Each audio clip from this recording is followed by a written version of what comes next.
You are listening to the Political Periscope, a weekly podcast brought to you by Radio WNET. Interviews on international politics, security, geopolitics, economy, and more. Every Thursday at 7 p.m. Today's guest of the Political Periscope is Piotr Naimski, former Plenipotentiary of the Government of Poland for the Strategic Energy Infrastructure. Political Periscope. Russian aggression against Ukraine pushed European countries towards embargo on Russian energy resources. Of course, it's not full embargo right now, but we are gradually getting there, most probably. But in some time, the war will be over. And do you think it will ever be possible to get back to business as usual in the field of energy resources with Russia in 2 years, 5 years, maybe 10 years? First of all, we should remember that Russians they are using energy export as political tool, and they started to prepare invasion on Ukraine several months before, in 2021, maneuvering on energy market or markets in Europe, diminishing gas supplies.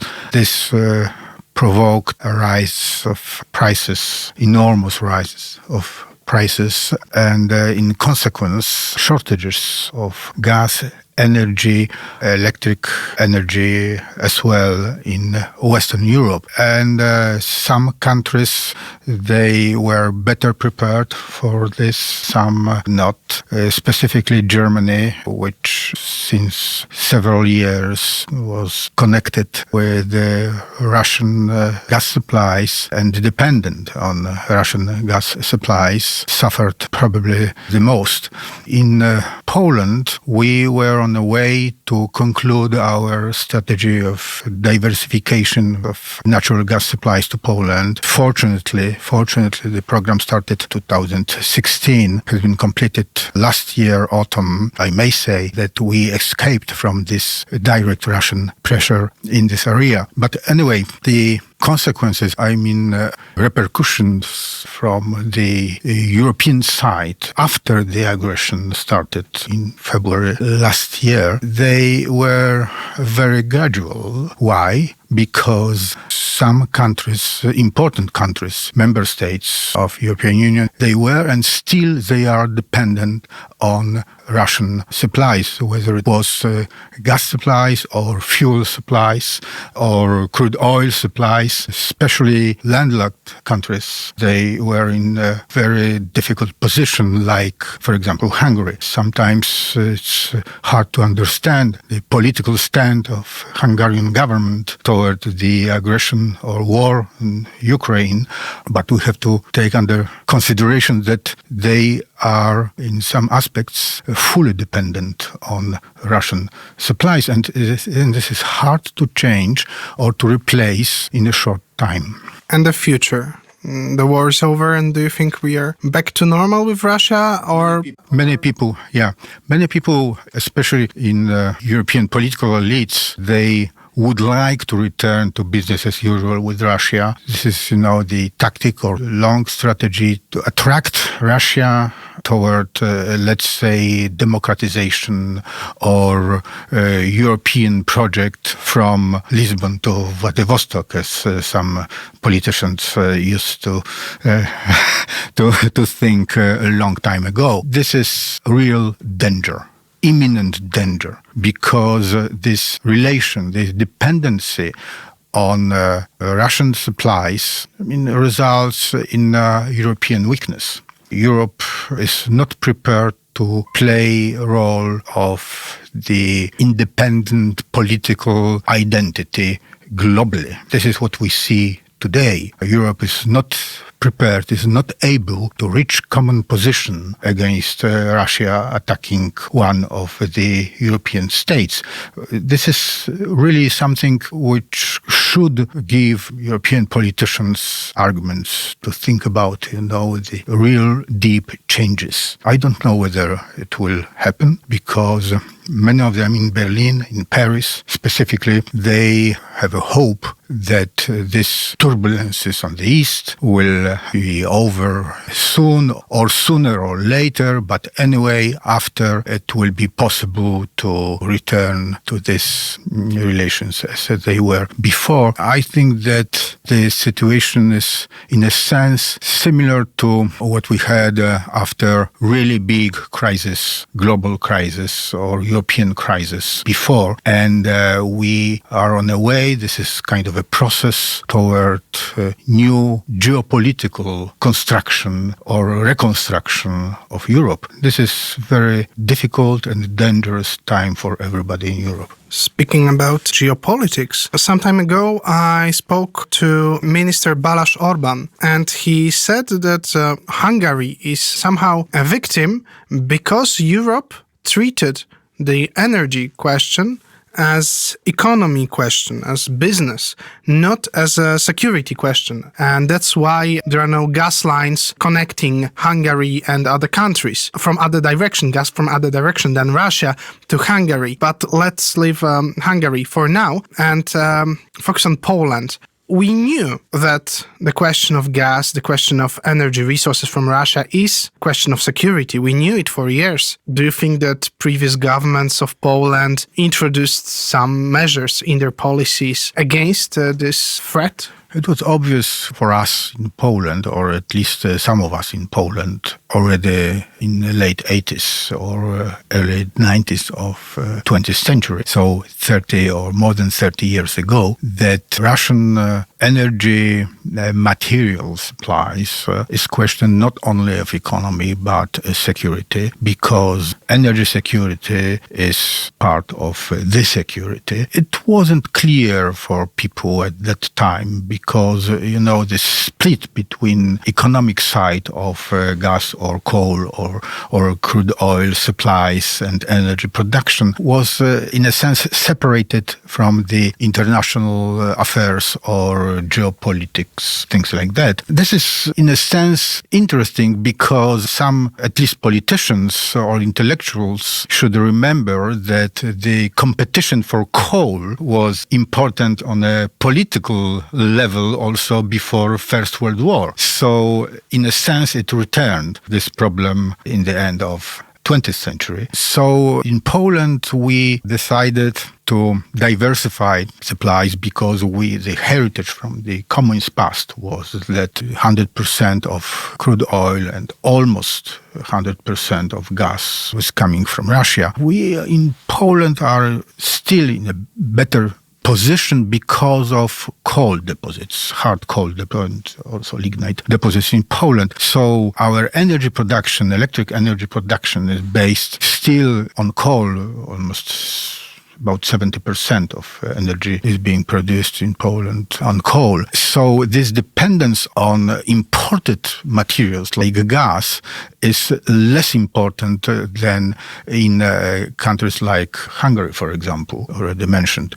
So this tactic, this strategy of diversification needed 30 years to be really completed and executed. The Yamal contract, signed unfortunately by one of the first governments after 1989 in Poland, stayed for 30 years and was ended last year. And we have a pipeline connecting Poland with the Norwegian gas fields through Denmark under Baltic Sea. So this problem is solved. But the energy issue, the energy problems are not solved yet because we have a problem with decarbonization, with the mix of climate and energy policies. Energy means directly security policy.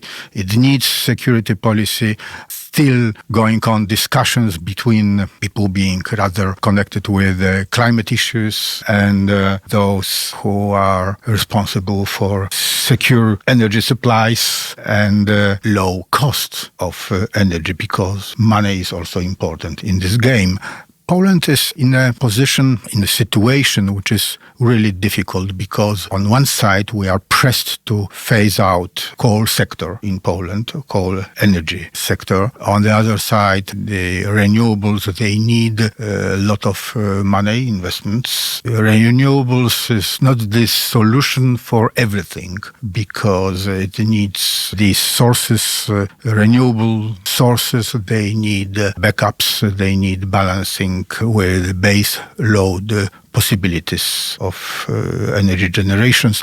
It means that, and this is today, it seems that this argument prevails, that there is a need to combine renewables and nuclear energy. This is what is going on in many countries, this strategy, in a sense, new strategy, because nuclear was not recognized as, let's say, green energy, but because of necessities is now being approved country by country. Recently, in Sweden, for example, in Sweden they have 30% of energy being produced on nuclear. And last week or 10 days ago in Sweden, the government relaxed regulations on new NPPs, nuclear power plants. So there is open possibility in Sweden to build new ones. Same is going on in Britain. Same is also in the United States, but there they rather press toward new nuclear technologies rather than these traditional, if I may say. So in Poland, we have this program of building nuclear power plants, 20 years program decided by the government. Preparations started already. We have intergovernmental agreement with the American government on that. Westinghouse technology, AP1000, has been approved for first NPP in Poland. Those plans are very ambitious, the nuclear plans of Poland. But speaking about cost of energy, as you mentioned, this is a thing that really, scares customers, normal people, because the cost of LNG and cost of gas coming from Denmark or Norway via Baltic pipe is higher than the cost of gas from Russia. No, this is not true. This is not true. Gas coming from or through Baltic pipe or LNG terminal in Świnoujście is priced on the market, global market. And usually Russian supplies, when they were monopolistic supplies, they were most costly than others. It was kind of a paradox. Many people couldn't believe that Russian gas in Poland was much more expensive than same Russian gas sold in Germany. Why? Because we didn't have alternative. And this is a simple game. We have plans to enlarge, to build new nuclear power plants. We don't have any. At the same time, Germany or Netherlands, they are shutting down their own. No, false. In Netherlands, they decided to build new NPP.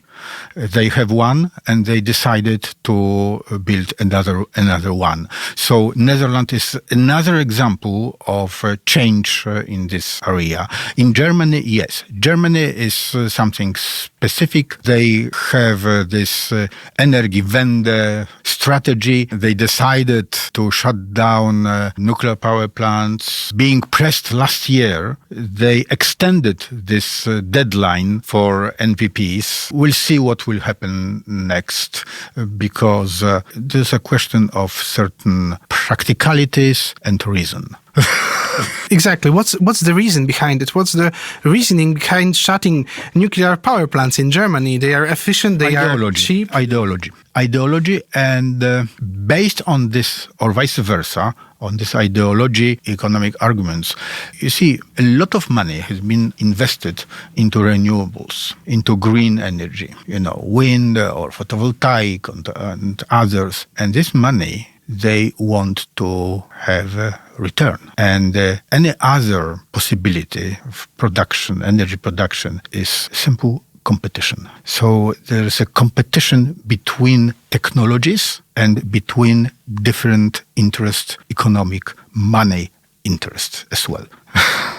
Do you think that the renewable energy is a solution?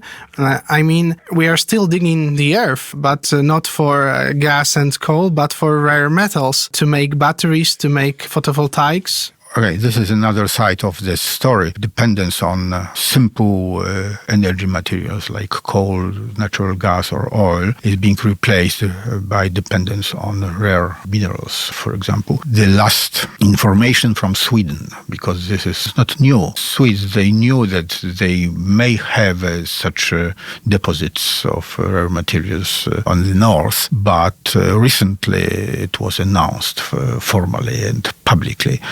It means that in Europe, the possibility is opening for competition in this field as well, because so far, these new industries are dependent in great percentage on Chinese supplies.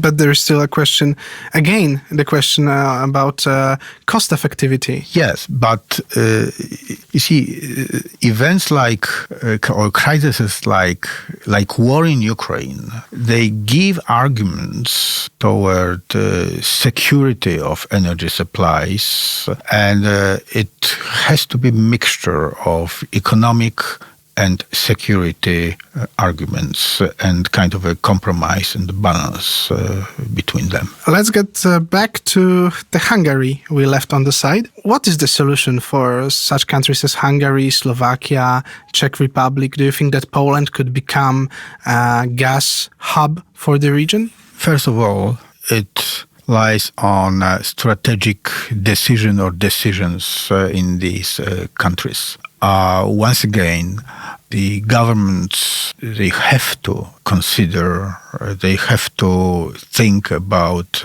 security of supplies, politics, security, geopolitics more, not sticking only to economic side. And, the idea that peace and stability and situation as it was could be prolonged forever collapsed. So first of all, there are political decisions, then investments. Actually, in practice, we do have now gas pipeline connection with Hungary if Hungarians would like to use it. Because we have interconnector with Slovakia, and there is an interconnector between Hungary and Slovakia. So there is theoretical possibility to send gas from Norwegian field to Hungary. Of course, always there's a question of money, cost, money, and balance between security and cost. What do you think are the current and future most important goals for Poland to shape our energy security? We have to proceed with strategy of diversification, not only raw materials, so natural gas, crude oil supplies diversification, but also technology diversification. We shouldn't rely on one, let's say, renewable or nuclear or other technology. We should have a secure mix of technologies as well. So when we decided this program for new nuclear power plants, it says that by 40s, so 2043, 45, we may have 20-25% of energy produced on nuclear. And we should have renewables, specifically, basically, sea farms. This is what is more effective and has better chance in competition. But also, we should reconsider this strategy toward coal in Poland, because, having own coal deposits from security side, we should keep for a long time at least part of the production of energy on coal in Poland.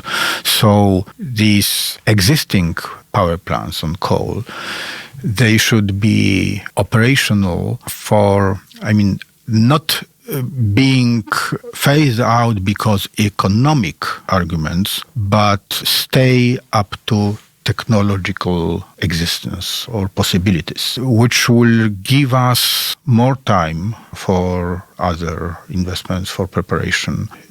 My opinion is that it's really hard to describe today what will be the result in general, not only in Poland, of this energy transformation by 2050. This is, beyond analytical possibilities, in my opinion, today. But anyway, the direction is toward growing renewables and diminishing traditional coal or even gas energy, because in Poland we diversified gas supply, but still this is imported gas, right? So there is no reason in Poland to replace everything with gas. We should stay on a certain level, secure level, once again treating gas as part of the mix and not the solution for everything. Last question. Speaking about this transformation, the world seems to go towards electricity. And is our electrical grid, our electrical infrastructure ready for this transformation? There are two parts of electric grid in the country. First one, this is transmission of energy through high voltage lines. And this is responsibility of our operator, PSE. And this is not in a bad condition. It needs new investments. Why? Because the first place for nuclear power plant is on the north. And it needs to be connected with the grid, national grid, and offshore wind farms also, they will have to be connected. So it will need really big investments in high voltage lines. The other part is distribution and distribution lines. And this part needs a lot of investment, and the responsibility lies on energy companies. And sometimes, with bad weather, high, strong wind or something like that, we have a series of households even being cut off from electricity supplies. And this is because of distribution lines, which are sometimes in some regions old and need replacement. Is there anything you would like to add, to say? The major problem or task is for the governments, because security of energy supplies, this is responsibility of the governments in every country, in Poland and other countries in Europe. When somebody, the government, is responsible, needs tools. So there is a certain balance between centrally organized possibilities for investments, for decisions, and the market on the other side. Because we need a balance between energy market and government's policies. And this is tricky. This is not easy, but we need it very much, and it needs responsibility from both sides. Thank you very much. Thank you. This was The Political Periscope. The podcast is released every Thursday at 7 p.m.